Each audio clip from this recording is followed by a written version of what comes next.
आज का हमारा टॉपिक है गुलियन बेयर सिंड्रोम। क्या ये नाम से तो कुछ समझ नहीं आएगा। अगर नाम से समझने की कोशिश करोगे तो इस टॉपिक के बारे में कुछ भी समझ नहीं आने वाला, क्योंकि ये जो नाम है ये दो साइंटिस्ट के ऊपर दिया गया है। ठीक है, दो साइंटिस्ट थे, उनके नाम पर ये सिंड्रोम का नाम रखा गया है। क्या था वैसे इसका नाम, फुल फॉर्म क्या होता है? गुलियन बेयर। गुलियन बेयर मतलब क्या? ये पहले साइंटिस्ट थे जॉर्जर गुलियन, उनका गुलियन लिया हुआ है। और दूसरे हैं जीएन एलेक्जेंडर बेयर, उनका बेयर लिया गया है। ठीक है, तो दोनों के सर नेम पे नाम रखा क्या क्या गुलियन बेयर सिंड्रोम। नाम से इसमें कुछ नहीं समझ आने वाला। ठीक है, इसके अंदर क्या होता है हम इसे बिल्कुल अच्छे से समझने की कोशिश करेंगे। गुलियन बेयर सिंड्रोम दिया गया 1916 में। ठीक है, अब होता क्या है इसमें, क्या है मतलब क्या होता है? मैं आप अगर मल्टीपल स्क्लेरोसिस याद है तो इसमें और उसमें बहुत सिमिलरिटीज है, बहुत ज्यादा। दोनों अगर आपको डिफरेंस नहीं बताऊंगा ना तो आपको लगेगा कि अरे गुलियन बेयर और मल्टीपल स्क्लेरोसिस तो सेम है, अंतर क्या है भैया? फिर क्यों फिर हम अलग से पढ़ रहे हैं? क्या अंतर है दोनों में? अगर मल्टीपल दोनों में क्या होता है, मल्टीपल स्क्लेरोसिस में क्या पढ़ के हम आए थे? हमने क्या पढ़ा था? अगर सिंपल सिंपल सा पढ़ा था कि हमारा न्यूरॉन होता है। अगर मैं बात करूं तो मैंने आपको न्यूरॉन का स्ट्रक्चर दिखाया था। एक न्यूरॉन का प्रॉपर स्ट्रक्चर क्या होता है कि अगर मैं न्यूरॉन या अगर मैं स्ट्रक्चर, इस स्ट्रक्चर को उठाऊं तो इसमें ये हमारी माइलिन सीट होती है, जो कि किससे बनी होती है? स्वान सेल से। ये एक्सॉन होता है, ये सेल बॉडी है, इसमें डेंड्राइट्स लगे होते हैं और पीछे एक्सॉन टर्मिनल होता है। ठीक है, ये एक्सॉन है। तो मैंने आपको क्या बताया था कि मल्टीपल स्क्लेरोसिस में क्या हो रहा था कि यही जो माइलिन सीट है ये डैमेज हो रही थी। क्यों डैमेज हो रही थी? रीजन क्या था डैमेज होने का? रीजन ये था कि ये वो multiple sclerosis is autoimmune disorder, वो एक ऑटोइम्यून डिसऑर्डर थी। वहां पर क्या हो रहा था कि हमारी खुद की इम्यूनिटी हमारे ही एक्सोन की माइलिन सीट को डैमेज कर रही थी। अभी मैं एक एक करके फिर बताऊंगा, कोई दिक्कत नहीं है। माइलिन सीट को डैमेज कर रही थी। गुलियन बेयर में भी यही होता है, same to same. Myelin sheath damage होती है, सेम, कोई अंतर नहीं। तो फिर मल्टीपल स्क्लेरोसिस और गुलियन बेयर में अंतर क्या हुआ? सिंपल सा अंतर होता है सिर्फ एक चीज का। क्या? कि जो मल्टीपल स्क्लेरोसिस है, मल्टीपल स्क्लेरोसिस अगर याद है, मल्टीपल स्क्लेरोसिस में जो आपका होता है, आपका मल्टीपल स्क्लेरोसिस कौन सी नर्व को डैमेज करता है? नर्व पर डिफरेंस है सिर्फ, और किसी पे नहीं। Multiple sclerosis damage the central nervous system, CNS को, यानी हमारी जो ब्रेन में न्यूरॉन्स हैं, यानी ब्रेन ब्रेन और स्पाइनल कॉर्ड, इसको और स्पाइनल कॉर्ड को। ठीक है, ब्रेन और स्पाइनल कॉर्ड को डैमेज, इनकी नर्व की जो माइलिन सीट है, इनके जो एक्सोन्स हैं, किसके एक्सोन? ब्रेन के और स्पाइनल कॉर्ड के। इनके जो एक्सोन्स है उनकी माइलिन सीट अगर डैमेज होती है ऑटो इम्यून से तो उसे बोलते हैं आप मल्टीपल स्क्लेरोसिस। Multiple sclerosis. वहीं अगर अगर आप इसको गुलियन बेयर बोलना चाहते हैं तो फिर क्या होगा कि गुलियन बेयर में बस इतना सा सिर्फ एक माइन्यूट डिफरेंस है कि सीएनएस की नर्व को छोड़ के बाकी जितनी भी नर्व है, कौन सी उनसी है? ये सेंट्रल नर्वस सिस्टम बिगाड़ता है। ये कौन सा बिगाड़ता है? ये बिगाड़ता है पेरिफेरल नर्वस सिस्टम। यानी कौन सी नर्व के एक्सोन, कौन सी नर्व के न्यूरॉन, कौन सी नर्व के पेरिफेरल नर्वस सिस्टम में कौन कौन सी नर्व आती है? Cranial nerve. मैं अगर बात करूं तो क्रेनियल नर्व के जो न्यूरॉन है वो डिस्टर्ब होंगे, है ना। स्पाइनल नर्व के, अब आप बोलोगे सर स्पाइनल कॉर्ड ऊपर बोल दिया। अरे स्पाइनल कॉर्ड एक पूरी ब्रांच होती है, उससे जो नर्व निकलती है ना बॉडी के अंदर बहुत सारी, उन्हें स्पाइनल नर्व बोला जाता है। तो जब तक वो स्पाइनल कॉर्ड में अगर डैमेज होगी तो आप मल्टीपल स्क्लेरोसिस कहेंगे। और स्पाइनल कॉर्ड से एक बार नर्व निकल गई और बॉडी में पहुंच गई तो आप उसे क्या बोलते हैं? स्पाइनल नर्व बोलते हैं। अगर वो डैमेज होंगी तो आप उसे गिलियन बेयर बोलते हैं। और कौन सी?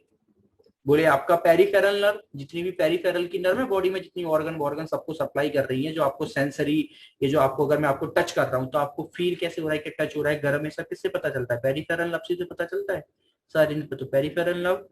और सबसे इंपॉर्टेंट एनएमजी, न्यूरोमस्कुलर जंक्शन। आप जितने भी मसल्स पे मूवमेंट कर पा रहे हैं सब किसके थ्रू कर पाते हैं? न्यूरोमस्कुलर जंक्शन के थ्रू। यानी ये जो मसल्स, मैं अगर सिंपल में बोलूं कि मल्टीपल स्क्लेरोसिस में दो चीजें होती है, ब्रेन और स्पाइनल कॉर्ड। अगर उन नर्व के न्यूरॉन की माइलिन सी डैमेज होती है तो वो होती है मल्टीपल स्क्लेरोसिस में। और अगर ब्रेन और स्पाइनल कॉर्ड की नर्व जो नर्व है, ब्रेन कॉर्ड और स्पाइनल कॉर्ड के जो न्यूरॉन है उनको छोड़ दो, उसके अलावा बॉडी में अगर कहीं के भी न्यूरॉन हो, अगर उनकी माइलिन सीट अगर उनकी माइलिन सीट डैमेज हो रही है, क्योंकि नर्व का कंडक्शन होना किसके थ्रू है, न्यूरॉन के थ्रू तो ना, नर्व तो कंडक्शन उन्हीं के थ्रू करेंगी, तो वो कंडक्शन किसके थ्रू होगा, न्यूरॉन के थ्रू होगा। तो वो जो न्यूरॉन पे माइलिन सीट है अगर वो डैमेज हो रही है ब्रेन और स्पाइनल कॉर्ड को छोड़ के उनके अलावा, तो वो होती है गुलियन-बेयर सिंड्रोम में। बस इतना सा सिर्फ अंतर है दोनों में, बाकी दोनों सेम टू सेम है, दोनों ऑटोइम्यून डिसऑर्डर है, दोनों सेम एक जैसी माइलिन सीट को खराब करते हैं, सब कुछ सेम टू सेम, कोई डिफरेंस नहीं है। ठीक है, तो आज हम पढ़ेंगे गुलियन-बेयर सिंड्रोम। ठीक है, बस ये डिफरेंस मोस्ट ऑफ दी लोगों को नहीं पता होता और बहुत ज्यादा कंफ्यूज होते हैं वो, मोस्ट ऑफ दी लोगों को नहीं पता होता, वो बहुत ज्यादा कंफ्यूज होते हैं कि भैया गुलियन-बेयर में भी सब कुछ सेम है, सब कुछ मल्टीपल स्क्लेरोसिस में भी सेम है, फिर कहाँ अंतर रहेगा। अंतर सिर्फ इतना सा है कि ब्रेन और स्पाइनल कॉर्ड वो होती है मल्टीपल स्क्लेरोसिस में, उनके अलावा जितनी भी बॉडी की नर्व है A to Z वो डिस्टर्ब होती है गुलियन-बेयर सिंड्रोम में।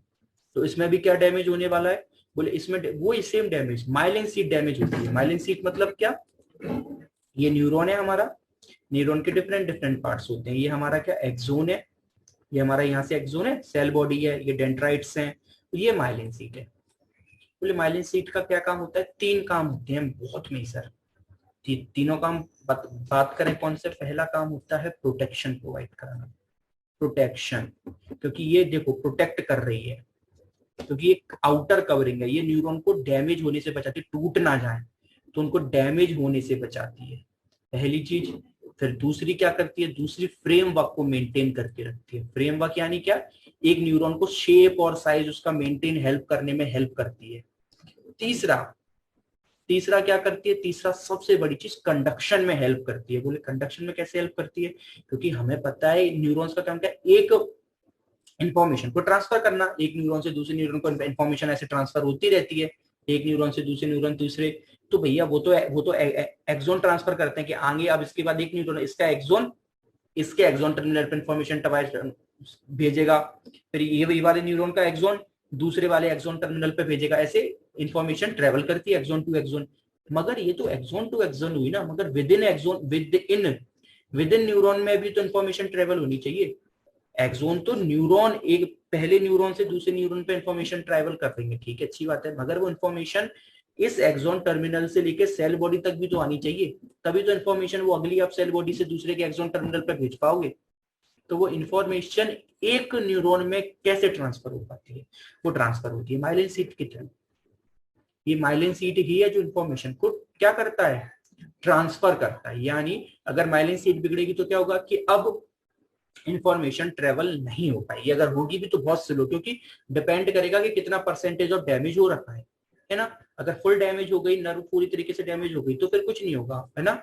और अगर कम परसेंट डैमेज होता तो उस पर वो डिपेंड करेगा कि कितनी इंफॉर्मेशन भेजनी और कितनी इंफॉर्मेशन रह जानी है। फिर नर्व कंडक्शन होता है, नर्व कंडक्शन की स्पीड पता है कितनी होती है, 50 to 60 मीटर पर सेकेंड, एवरेज बता रहा हूँ, एवरेज स्पीड होती है 50 to 60 मीटर पर सेकंड, इतनी स्पीड से नर्व कंडक्शन करती हैं। अब अगर ये कुछ न्यूरॉन्स में ये डैमेज हो गई तो क्या होगा, स्पीड ये स्लो हो जाएगी, क्यों, क्योंकि कुछ न्यूरॉन्स क्या करेंगे, उस इंफॉर्मेशन को प्रॉपर पास आउट नहीं कर पाएंगे।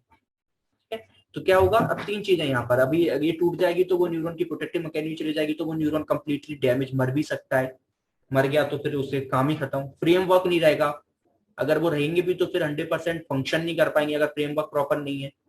और सबसे बड़ी चीज कि इंफॉर्मेशन को ट्रांसफर करना, एक न्यूरॉन से दूसरे न्यूरॉन में इंफॉर्मेशन को ट्रांसफर नहीं कर पाएंगे, यानी जो आपकी ये जो स्पीड है 50 to 60 मीटर पर सेकंड रहनी चाहिए, वो अब बहुत डाउन हो जाएगी, डिक्रीज हो जाएगी। तो अगर अभी आप सोचेंगे कि मुझे बाइसेप का फ्लेक्शन करना है, तो आपने सोचा तुरंत इतनी स्पीड से न्यूरॉन जाता है, वापस इंफॉर्मेशन आती है और आप कर पाते हैं। अब जब स्पीड स्लो हो जाएगी तो आपके सोचने और करने में एक गैप आ जाएगा, आप सोचेंगे लेकिन आपको आपके मूवमेंट बहुत स्लो हो जाएंगे, आप किसी को बोलेंगे चलें तो बहुत स्लो चलेगा, मूवमेंट इनिशिएट नहीं कर पाएगा, क्यों, क्योंकि नर्व का कंडक्शन प्रॉपर नहीं हो पा रहा है। और ये गुलियन-बेयर में कब दिखता है, जब स्पाइनल कॉर्ड और ब्रेन की नर्व छोड़ दो, उनके न्यूरॉन्स छोड़ दो, उसके अलावा बॉडी की जितनी नर्व है, और कौन सी नर्व है, हमारी सारे सेंसरी स्किन पे टच कर रहे हो, फील कर रहे हो, ये सब मूवमेंट्स हो रहे हैं, किसकी वजह से हो पा रहे हैं भैया, इन्हीं नर्व की वजह से। वो तो ब्रेन में फंक्शन बिगड़ेंगे, उसकी वजह से बॉडी के फंक्शन बिगड़ेंगे, मगर ये तो आपकी सुपरफिशियल है, आप स्किन पे अपनी टच कर रहे हो, पता पड़ रहा है हीट है कि कोल्ड है, क्या है, किसके थ्रू, इन सब नर्व के थ्रू। और इन सब की माइलिन शीट बिगड़ गई तो आपको क्या होगा, पेशेंट को एबनॉर्मल टिकलिंग सेंसेशन फील होंगे, क्योंकि नर्व की प्रॉब्लम है। कहो पेन होने लग जाए बहुत ज्यादा, तो कहो उसे पेन ही समझ नहीं आ रहा है ना, कहो उसे टेम्परेचर बहुत ज्यादा फील हो रहा है, सेंसिटिव हो गया, कहो टेम्परेचर समझ नहीं है। तो डिपेंड करेगा कि नर्व कितनी डैमेज हो रही है। तो क्या क्या मैंने बोला कि क्या है इसमें, बाकी मैंने आपको पूरा अभी इसको समझाया, ठीक है। ये क्या है, ऑटो इम्यून डिसऑर्डर है। ऑटो इम्यून डिसऑर्डर का मतलब क्या होता है कि हमारी बॉडी की इम्यूनिटी, हमारी बॉडी की खुद की इम्यूनिटी हमारे ही बॉडी के खिलाफ काम करने लग जाए। कैसे करती है, सिंपल से समझने की कोशिश करो। क्या होता है कि हमारे देखो, ऑटो इम्यून हम सब हो सकते हैं। आपको क्या लगता है कि आपके अंदर ऑटो इम्यून प्रेजेंट नहीं है क्या? आपके अंदर ऑटो इम्यून का मतलब क्या होता है कि हमारी इम्यूनिटी ही हमारे खिलाफ काम करने लग गई। कैसे काम करते, अच्छा चलो जनरल बात करते हैं कि हमारी इम्यूनिटी वर्क कैसे करती है। क्या होता है कि हमारे अंदर कोई बॉडी में कोई बैक्टीरिया या वायरस कोई भी आया, जिसको हम क्या बोलते हैं, एंटीजन बोलते हैं ना, क्या बोलते हैं, एंटीजन। अब ये जैसी बॉडी में एंटर करता है तो हमारी बॉडी तुरंत इसके खिलाफ क्या बनाती है भैया, एंटीबॉडी बनाती है कि नहीं बनाती है। अब ये एंटीबॉडी इस वायरस को मारती है। किससे मारती है, बहुत सारे साइटोटॉक्सिक ऐसे बहुत सारे केमिकल रिलीज करके इस एंटीजन को मार देती है। ये नॉर्मल प्रोसेस है। एबनॉर्मल क्या है कि हमारे बॉडी की जो इम्यूनिटी है उसे खुद समझ नहीं आ रहा किसे मारना किसे है। तो वो हमारी जो न्यूरॉन्स हैं, न्यूरॉन्स है ना, ये न्यूरॉन्स की ये जो माइलिन सीट है, इस पे ही हमला कर दीजिए। वो उसको एंटीजन समझने लग जाती है, वो समझते हैं ये एंटीजन बल्कि हमारी बॉडी का ही है। तो यही होता है, क्या होता है कि वो खुद की बॉडी को ही मारने लग जाती है। तो ये एंटीबॉडी, ये वो क्या है, इससे नर्व को एंटीजन समझने लग जाती है और इसके खिलाफ एंटीबॉडी बॉडी बनाने लग जाती है एबनॉर्मली। और ये एंटीबॉडी जाकर इसको साइटोटॉक्सिक रिलीज करके ये माइलिन सीट को डैमेज करने लग जाते हैं फालतू में। क्यों ऐसा होता है, क्योंकि कुछ ना कुछ चीज गलत आ गए हैं, कुछ ना कुछ बॉडी के जीनोम में प्रॉब्लम हो गई है, कोई ना कोई बॉडी के जीन में या जीनोम में कोई ना कोई प्रॉब्लम हो गई है, जिसकी वजह से आपको ये प्रॉब्लम हो गई है। बहुत सारे ऑटोइम्यून डिसऑर्डर होते हैं, उनमें आज हम जीबी सिंड्रोम पढ़ रहे हैं, ठीक है। मल्टीपल स्क्लेरोसिस और इन सब में सिर्फ एक ही अंतर था, बाकी सब ऑटोइम्यून ए टू जेड सब कुछ सेम होता है, याद रखना है, ठीक है। एक ही डिफरेंस आपसे पूछेगा तो आपको यही डिफरेंस बताना है कि वो ब्रेन और स्पाइनल कॉर्ड में होता है और बाकी रेस्ट ऑफ द नर्व में अगर हो रही है प्रॉब्लम डीमाइलिनेशन की तो अब वो होगी जीबी सिंड्रोम की वजह से। और ब्रेन और स्पाइनल कॉर्ड में प्रॉब्लम दिख रही है तो वो मल्टीपल स्क्लेरोसिस है, जीबी सिंड्रोम नहीं है। और आप खुद दिमाग लगा सकते हो कि मल्टीपल स्क्लेरोसिस कितना खराब होगा, क्यों होगा, क्योंकि ब्रेन और स्पाइनल कॉर्ड तो पूरी बॉडी चला रही है, तो उसमें कुछ होगा तो बॉडी के मोस्ट ऑफ द पार्ट चीजें खराब हो जाती है। यहाँ तो क्या हुआ, यहाँ तो कुछ एक पर्टिकुलर नर्व की बात हो रही है तो वो थोड़ा बहुत जाएगी तो थोड़ा बहुत ही समझ आएंगे। यानी ये एक्यूट होता है, ये एक्यूट होता है। मल्टीपल स्क्लेरोसिस बहुत क्रॉनिक होता है, ये एक्यूट होता है, इसलिए इसका एक नाम भी और होता है। क्या नाम होता है, it's called acute polyneuropathy, also called क्या, एक्यूट पॉलीन्यूरोपैथी। एक्यूट मीन्स क्या, ये एक्यूट है, पॉली मीन्स बहुत सारी नर्व को डैमेज करता है, कोई सिंगल नर्व को तो करेगा नहीं, तो बहुत सारी नर्व को डैमेज करता है। न्यूरोपैथी का मतलब होता है क्या, क्या होता है न्यूरोपैथी का मतलब, डिस्टर्बेंस इन दी नर्व। कुछ भी होगा पहले उसको डैमेज करेगा तो उसके फंक्शन चले जाएंगे, इन्फ्लामेशन दिखने लग जाएगा। क्यों, क्योंकि हम जानते हैं इन्फ्लामेशन क्यों दिखेगा, क्योंकि ये बॉडी के पार्ट को तो डैमेज कर रहा है, तो बॉडी उसको हील भी तो करेगी, और जब भी हीलिंग होगी तो इन्फ्लामेशन तो वहां दिखना ही है। तो यहाँ पर आपको क्या, न्यूराइटिस भी दिखेगा, जीबी सिंड्रोम में दिखने ही वाला है ऑलरेडी, केस बताने की जरूरत ही नहीं। न्यूराइटिस दिखेगा कि नहीं, यानी इन्फ्लामेशन ऑफ द नर्व क्यों दिखेगा, क्योंकि हमारी बॉडी भले हमारी नर्व को मारे लेकिन हमारी बॉडी अपनी नर्व को क्या करेगी, हील करने की भी तो कोशिश करेगी जो बच गई है। तो अगर हील करेगी तो इन्फ्लामेशन तो उस जगह पे होना, यानी न्यूराइटिस भी देखने को मिलेगा। एक्यूट पॉलीन्यूरोपैथी इसको बोलते हैं, एक्यूट होता है, ठीक है। अब क्या है एक्यूट, अब इसमें क्या, इसको एक्यूट इन्फ्लामेशन डीमाइलेटिव पॉलीन्यूरोपैथी भी बोल सकते हो। एक्यूट इन्फ्लामेशन क्यों जुड़ा, मैंने बात करा इन्फ्लामेटरी न्यूराइटिस चलनी है, इन्फ्लामेटरी प्रोसेस तो चलनी ही चलनी है, क्योंकि कोई भी चीज बॉडी में डैमेज होगी तो बॉडी उसे हील जरूर करेगी। भले हमारी बॉडी डैमेज करे लेकिन हमारी बॉडी डैमेज कर रही है उससे क्या हो रहा है, जो बॉडी की, अगर हमारी बॉडी हमारी नर्व को डैमेज कर रही है वो तो एबनॉर्मल फंक्शन है, मगर नॉर्मल फंक्शन भी तो काम करेंगे कि बॉडी उसे हील भी करेगी, और हील करेगी तो इन्फ्लामेशन होगा। यानी एक्यूट इन्फ्लामेटरी डीमाइलेटेड, हम जानते हैं जो हमारी माइलिन सीट थी उनको क्या डैमेज कर रही थी, उनको कैसा करेगी, डीमाइलेटेड। हमारे एक्सोन पे जो माइलिनेशन की कवरिंग होती है, जो मैंने आपको बता चुका हूँ, 3 काम करती है, प्रोटेक्टिव, फ्रेमवर्क को मेंटेन और इंफॉर्मेशन को ट्रांसफर करना विद इन न्यूरॉन। तो ये इसको क्या करेगी, डीमाइलेट, यानी माइलिन सीट को डैमेज करेगी। और पॉलीन्यूरोपैथी का मतलब क्या, बहुत सारी नर्व को डैमेज करना स्टार्ट कर देती है। इसको बोलते हैं जीवी सिंड्रोम या एक्यूट पॉलीन्यूरोपैथी के नाम से आता है तब भी यही लिख के आना है, जीवी सिंड्रोम के नाम से आता है तब भी यही लिख के आना है, गुलियन बेयर के नाम से आता है तब भी यही लिखना है, एक्यूट इन्फ्लामेशन डीमैटिक पॉलीन्यूरोपैथी लिख के आ जाए तब भी यही लिख के आना है। ठीक है। GB syndrome is a rare disorder, बहुत rare disorder in which body, in which खुद की बॉडी यानी autoimmune, in which body immune system attack nerve of the body. हमने बता चुका हूँ पूरी, अभी आपको प्रोसेस बताई थी कि कैसे बॉडी हमारी नर्व को एंटीजन समझने लग जाती है और उसके खिलाफ क्या करने लग जाती है, उसे मारने लग जाती है। तो ये बहुत रेयर डिसऑर्डर होता है और इसमें क्या हमारी बॉडी हमारे ही नर्व को डैमेज करने लग जाती है यानी डीमाइलिनेटेड करने लग जाती है। अब सिम्टम्स क्या दिखेंगे, बताने की जरूरत बिल्कुल नहीं है। नर्व डैमेज हो रही है, दो काम होंगे, बोले क्या, दो काम जाते हैं, मोटर और सेंसरी, क्योंकि ये पेरिफेरल नर्व है तो मोटर सेंसरी। मोटर जाएंगे तो मसल वीकनेस होगी, आप कोई मूवमेंट नहीं कर पाएंगे, और सेंसरी जाएंगे तो एबनॉर्मल टिंगलिंग प्रिकिंग सेंसेशंस होंगे।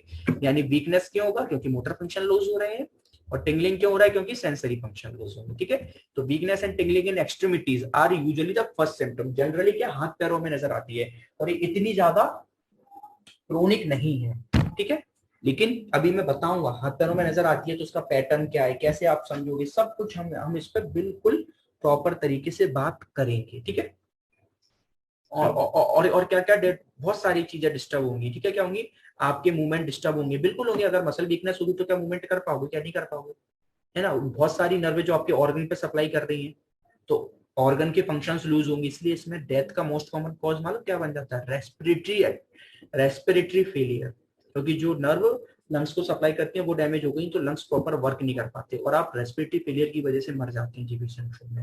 और ये मल्टीपल स्क्लेरोसिस में भी था। मैं फिर वही बात कर रहा हूँ कि इनमें मोस्ट ऑफ द सिमिलरिटीज ही मिलनी है, सिर्फ आपको ये पता करना है कि किसमें क्या होता है और किसमें क्या होता है, बस। जीवी सिंड्रोम अगर इसमें हुआ तो इसे जीवी सिंड्रोम कहते हो, इसमें हो गया तो मल्टीपल स्क्लेरोसिस। बाकी सब चीजें सेम टू सेम होती है, क्योंकि जहां तो न्यूरॉन्स ही रहे ना तो सिम्टम्स तो सेम दिखेंगे। बस ये होता है कि जीवी सिंड्रोम में थोड़े से एक्यूट दिखते हैं, मल्टीपल स्क्लेरोसिस बहुत क्रॉनिक दिखते हैं, और उसमें भी अपने बहुत सारे डिफरेंट डिफरेंट टाइप्स पढ़े हैं। जब मैं उसको अपलोड करूंगा तो यूट्यूब पे जाके आप देख लेना, प्रॉपर आप रिवीजन कर लेना। ठीक है, इसकी मैं लिंक भी डाल दूंगा इसके डिस्क्रिप्शन में। तो weakness and tingling in extremities are usually the first symptom. तो क्या movement sensation of organ function depending on which nerve are involved, सही बात है, क्योंकि उसमें तो स्पाइनल कॉर्ड पूरी जाती है मल्टीपल स्क्लेरोसिस में, यहाँ तो सिंगल सिंगल नर्व जा रही है। अब जो नर्व जाएगी उसके फंक्शन आपको लूज मिलेंगे। किससे होता है, देखो अब एक चीज मैं आज बहुत प्यारी बताने वाला हूँ कि ऑटो इम्यून हम सब हो सकते हैं, आप हैं, हमें, हम सब ऑटो इम्यून हो सकते हैं, हम बिल्कुल हो सकते हैं। आपको क्या पता है क्या कि आपके बॉडी के अंदर क्या पता कौन सा जीन डिस्टर्ब है या कौन सी जीनोम की प्रॉब्लम है। आप बोल सकते हो कि आपको आगे चल के ऑटो इम्यून सिंड्रोम नहीं होगा, ऑटो इम्यून डिसऑर्डर नहीं होगा, कैसे बोल सकते हो, नहीं बोल सकते। क्या पता हमारी माँ बाप से हमारे अंदर आया हो। मल्टीपल स्क्लेरोसिस किसके थ्रू आता था, माँ के थ्रू बात करते थे, क्योंकि उसका जो इनहेरिटेड कैरेक्टर क्या था, वो क्या था, कौन सी जीन थी, एक्स थी, तो माँ के थ्रू आता था। अब हम में अगर अपने माँ बाप से आ गया हो तो हमें क्या पता आ गया होगा, लेकिन बहुत से लोगों में रहता है। लेकिन अब ऐसा अब होता तो वो बचपन से है, कुछ लोगों में 18 साल की पे दिखता है, कुछ में 25 में, क्यों कुछ में दिखता ही नहीं है। ऐसा क्यों भैया, किसी में प्रेजेंट है तो दिखता क्यों नहीं है तो क्यों नहीं दिख रहा, और दिखेगा तो कब दिखेगा। इसका सिंपल सा रीजन होता है कि हमारे बॉडी में प्रेजेंट तो सब होता है, लेकिन हमारे बॉडी में उसको ट्रिगर करना पड़ता है। ट्रिगर मतलब क्या, वो सोया हुआ होता है, उसे ट्रिगर कर दो, जैसे ही वो ट्रिगर होता है तो हमारी बॉडी की तुरंत auto immune system abnormally update हो जाते हैं।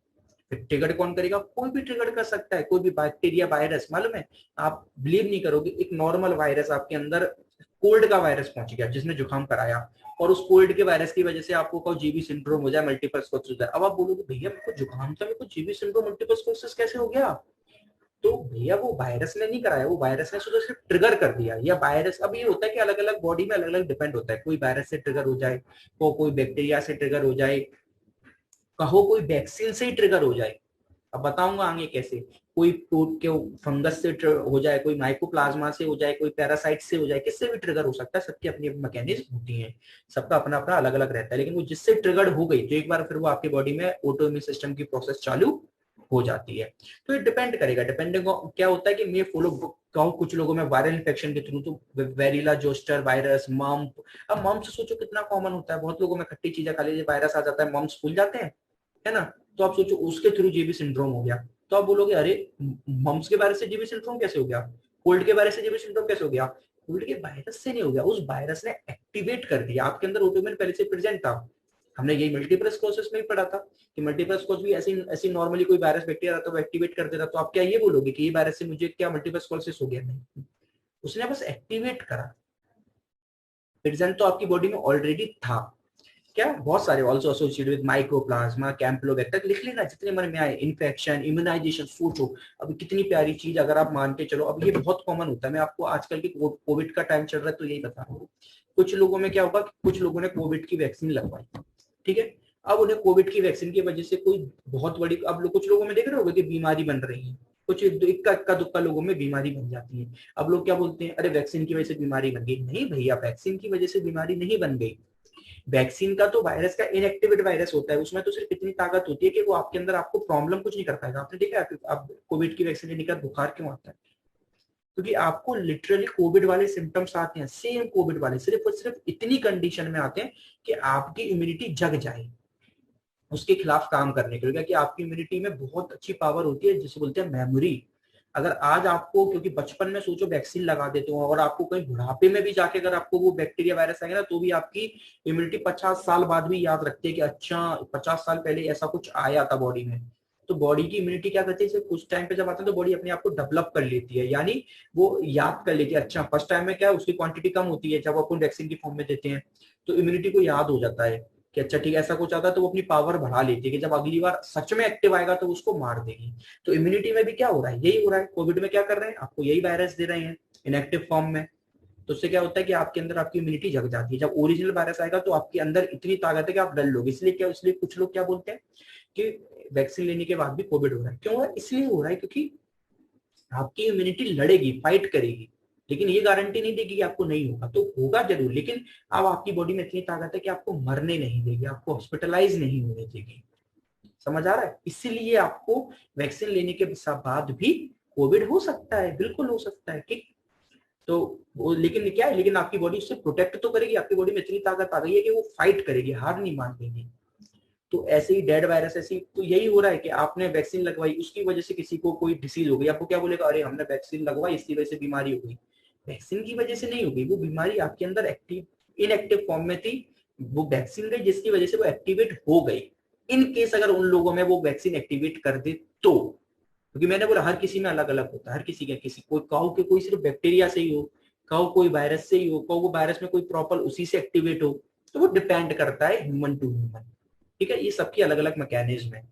तो इम्यूनाइजेशन मतलब वैक्सीन लगना विद लाइव और डेड वैक्सीन, एंटीटॉक्सिन यानी कोई भी टॉक्सिक इफेक्ट, या फिर कोई बैक्टीरिया किसी ने खा लिया जिसके अंदर टॉक्सिन था, या एंटीटॉक्सिन कोई बैक्टीरिया ने खा लिया, आपने उस टॉक्सिन के खिलाफ क्या, बहुत कॉमन क्या, जैसे आप अगर इसके क्या लगवाते हैं, जैसे डस्ट लोहा वगैरह से आपको चोट लग जाती है तो आप लगवाने जाते हैं, तो आप उसमें क्या होता है, ऑलरेडी उसमें भी क्या आपके खिलाफ जो टॉक्सिक लग रहा है उसको एंटीटॉक्सिन करने के लिए होता है, ठीक है। तो एंटीटॉक्सिन, ट्रोमा, कोई एक्सीडेंट हो जाए, सर्जरी, है ना, कोई मैलिग्नेंट यानी cancer, immunodeficiency, GIT infection, respiratory infection, sore throat, cold, है ना, क्लाइमोबैक्टर, गैस्ट्रोइंटेस्टाइटिस, जो नाम में आता है लिख दो, कुछ भी एक्टिवेट कर सकता है ना, सीधी सी बात है, कोई भी एक्टिवेट कर सकता है। अब होता क्या है, मैंने आपको अभी सिंपल बताया था। अब क्या हुआ, मेरे अंदर ये समझो, ये बैठा हुआ था, सोया हुआ, ये सो रहा था मस्त, ऑटो इम्यून सिस्टम यानी, है ना। अब क्या हुआ, कोई बाहर से एंटीजन आया, ये बैक्टीरिया कुछ था, ये फटाफट आया, इसने इसको एक्टिवेट करा, बोले उठो, अब ये एक्टिवेट हो गया, अब ये जग गया। अब ये जग के क्या करेगा, ये इसको तो मार ही देगा, मगर ये ऑटोइम्यून हो गया, अब ये खुद की बॉडी की चीजों को भी मारेगा। जीवी सिंड्रोम में तो क्या करेगा, ये हमारी जो नर्व की माइलिन सीट है, इसको क्या समझेगा, इसको एंटीजन समझने लग जाएगा, समझेगा अरे ये तो एंटीजन है, बल्कि एंटीजन तो है नहीं, ये तो बॉडी का खुद का पार्ट है, वो समझेगा ये एंटीजन है, ये जाके जग के इसको मारने लग जाएगा, इसको मारने लग जाएगा। कैसे मारेगा, क्योंकि ये वो क्या समझेगा, ये एंटीजन है और ये एंटीबॉडी है, तो एंटीजन एंटीबॉडी रिएक्शंस होंगी, बल्कि एंटीजन बॉडी के लिए तो नहीं है ना, लेकिन हमारे ऑटोइम्यून हो गया, यानी इम्यूनिटी को पता नहीं चल रहा कि कौन एंटीजन है कौन नहीं, वो इसको समझने लग गया, तो उसको मारेगा कैसे, वही सेम नॉर्मल प्रोसेस होगी जो बाहर के बैक्टीरिया को मारने के लिए होती है, क्या कि ये एबनॉर्मल साइटोटॉक्सिक रिलीज करेगा, जिससे आपकी माइलिन सीट डैमेज होना स्टार्ट हो जाएगी एबनॉर्मली, ठीक है। बस यही प्रोसेस होती है जो बाहर, both antibody and cell mediate reaction. क्या होगा कि एंटी सेल मीडिएट रिएक्शन का मतलब क्या होता है, ये एंटीबॉडी है, ये हमारी माइलिन सीट को एंटीजन समझेगा, और वो दोनों आपस में रिएक्शन करना स्टार्ट कर देंगे, क्योंकि है नहीं है एंटीजन मगर हमारी बॉडी समझ रही है। तो सेल मीडिएट रिएक्शन होगी किसके लिए, पेरिफेरल नर्व। ये जरूर लिख के आना, अगर पेरिफेरल नर्व नहीं लिख के आओगे तो गलत हो जाएगा। क्यों हो जाएगा, क्योंकि अगर बाकी सब नर्व में तो जी, फिर आप मल्टीपल स्क्लेरोसिस में तो ब्रेन, स्पाइनल कॉर्ड, इसलिए प्रॉपर पेरिफेरल यानी पेरिफेरल नर्वस सिस्टम की जो नर्व है स्पेशली उनको मेंशन करके आपको आना है। तो nerves are myelin are involve, ठीक है। क्या होता है, some patient produce antibodies to myelin glycoprotein, वो तो होता ही है कि माइलिन जो हमारी है उनके खिलाफ एंटीबॉडी जनरेट यानी करना स्टार्ट कर देता है।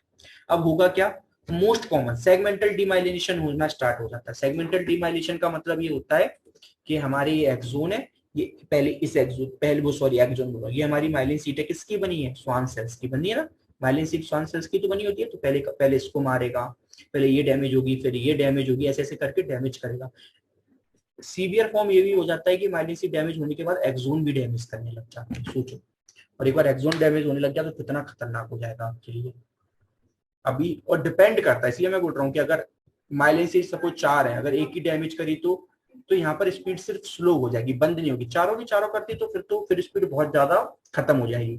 लेकिन ये एक्यूट होता है, पूरी की पूरी माइलिन सीट को जनरली इतना खत्म नहीं करता, कुछ परसेंटेज ही करता है कि सारे काम स्लो हो जाते हैं, ठीक है। तो क्या, टू पेरिफेरल, ठीक है। सेगमेंटल डिमाइलिशन होता है result with secondary axonal damage. मैंने कहा ना कि प्राइमरी तो डिमाइलिशन करता है, लेकिन आगे आगे जब डिमाइलिशन पूरा हो गया तो फिर एक्सोन को भी डैमेज करना स्टार्ट कर देगा, और वो प्रोसेस फिर बहुत सीवियर हो जाएगी भैया कि एक्सोन डैमेज होना स्टार्ट होगा, ठीक है। सिंपल सी चीज है, हम जानते हैं कि अगर हमारी एंटीबॉडी जैसी एंटीजन एंटीबॉडी रिएक्शन करने के लिए क्या करेगी, किसको रिलीज करती है एंटीबॉडी, जब बचपन से पढ़ रहे हैं कि बैक्टीरिया को मारने के लिए किसको रिलीज करती है, लिम्फोसाइट्स, मैक्रोफेजेस, वो किसको, बैक्टीरिया वायरस को मारने के लिए। लेकिन क्या यहाँ बैक्टीरियन वायरस है, नहीं, वो हमारे स्वान सेल्स, हमारी माइलिन सीट को क्या समझने लग गई है, एंटीजन। तो उनके खिलाफ वो लिम्फोसाइट्स, मैक्रोफेजेस को रिलीज करना स्टार्ट कर देगी। और ये लिम्फोसाइट्स, मैक्रोफेजेस क्या रिलीज करते हैं, साइटोटॉक्सिक, टॉक्सिसिटी सबसे सेल्स होते हैं, वो हमारे स्वान सेल और माइलिन सीट को मारना कर देगी स्टार्ट, क्योंकि वो इन्हें एंटीजन समझने लग गई है। फिर धीरे धीरे माइलिन सीट होने के बाद एक्सोन भी डैमेज होने लग जाते हैं। और अगर एक्सोन डैमेज हो गया तो फिर आप तो समझ लो कि अगर एक्सोन डैमेज, तो यहाँ तो नर्व सेल कंप्लीटली डेथ हो जाएगी। माइलिन सीट तक तो चलो चल जाता है, लेकिन एक्सोन डैमेज तो काम खत्म है। नर्व सेल डेथ अगर रीजनरेशन, फिर दोबारा रीजनरेशन होना इम्पॉसिबल है। वरना नर्व पूरी कोशिश करती है अपने आप को बचाने की, और अगर थोड़ा बहुत भी पार्ट बच जाए नर्व का, तो नर्व में पूरे चांसेस होते हैं कि वो अपने आप को दोबारा रीजनरेट कर ले, नॉर्मल बैक टू लाइफ। मगर ये इतना पॉसिबल नहीं हो पाता अगर एक्सोन चला गया तो, ठीक है। अब क्या क्या क्लिनिकल फीचर्स आएंगे, मुझे ऐसा नहीं लगता कि मुझे बताने की जरूरत है, क्योंकि सब नर्व की हैं। आप मैं आपको कुछ आइडिया दे दे रहा हूँ, बाकी लिख के आप 10,000 आ सकते हो। मैं इसमें आपको वो क्लिनिकल फीचर बताऊंगा जो आपको प्रॉपर जीबी सिंड्रोम पहचानने में हेल्प करेगा। बाकी जनरल सिम्टम्स आप A to Z खुद अपने मन से लिख के आ सकते हैं, ठीक है। 10,000 लिख के आ सकते हैं, वो भी नर्व डैमेज हो रही है। मगर मैं प्रॉपर वो सिम्टम्स बताऊंगा कि जिससे आप जीबी पहचान लो किसी पेशेंट के, अच्छा कोई जीबी है। क्या होता है, सबसे पहले सेंसरी, मैंने बात करता sensory symptoms predominant to the beginning with paresthesia of the feet डेनेट। इसमें एक रूल होता है बहुत अच्छा, वो आपको याद करना है, toe to nose, toe toe to nose. इसका मतलब क्या, पैर के अंगूठे से लेके आपके नाक तक। इसका मतलब क्या है कि जो डैमेज सबसे पहले जो आपको सिम्टम्स नजर आते हैं सेंसरी सिम्टम्स में, क्या नजर आएगा, पेरिस्थीसिया यानी टिंगलिंग, प्रिकलिंग सेंसेशन, टिंगलिंग जैसे कोई चीज चुभ रही हो या काट रही हो, क्योंकि ये नर्व के डैमेज की वजह से ही तो आते हैं। तो टिंगलिंग और प्रिकिंग सेंसेशन फील होते हैं। और इस जीबी सिंड्रोम की सबसे बड़ी पहचान कि ये फुट टू नोज यानी टो टू नोज यानी टो क्या, सबसे आगे, यानी पैरों से स्टार्ट होता है, फिर धीरे धीरे हाथों पर आता है, और ऐसे बॉडी में फिर ऊपर तक की तरफ जाता है। यानी इसके सेंसेशन, इसकी जो अपन को फील होती है वो पैरों से स्टार्ट होती है, ठीक है। तो फिट देन नोज यानी पेरिस्थीसिस को, इसको बोलते हैं toe to nose phenomena. Toe to nose, toe से स्टार्ट होती है नोज तक जाते हैं, इसको टो टू नोज फिनोमेना बोलते हैं। और इसमें सबसे बड़ा पॉइंट है कि जो पेन, स्पेशली जो पेन होता है वो आपके बैक पेन होता है, स्पेशली बैक पेन होता है। और ओकेजनली ऐसा होता है कि वो पेन उतर के आपके शोल्डर और थाइस पर आए, ठीक है। अब आप पूछोगे सर पेन क्यों होता है भैया, मसल वीक हो रही है। मसल वीक होगी तो क्या होगा, पेन तो होना ही है ना। अगर मसल वीक होगी तो मसल वीकनेस की वजह से पेन आता है, मोस्ट कॉमन बैक पेन होता है। स्टार्टिंग में, फिर वो अगर आगे चल के क्रोनिक हो के शोल्डर में, थाइज में आपके उतर सकता है। ठीक है, तो क्या बोला कि सबसे पहले वो आपके बैक में आता है, फिर वो वीकनेस की वजह से पेन होता है, तो वो वीकनेस बैक के बाद फिर धीरे धीरे करके आपके हाथ पैरों में आती है। वीकनेस नेक्स्ट डेवलप दिस में बी जनरलाइज्ड।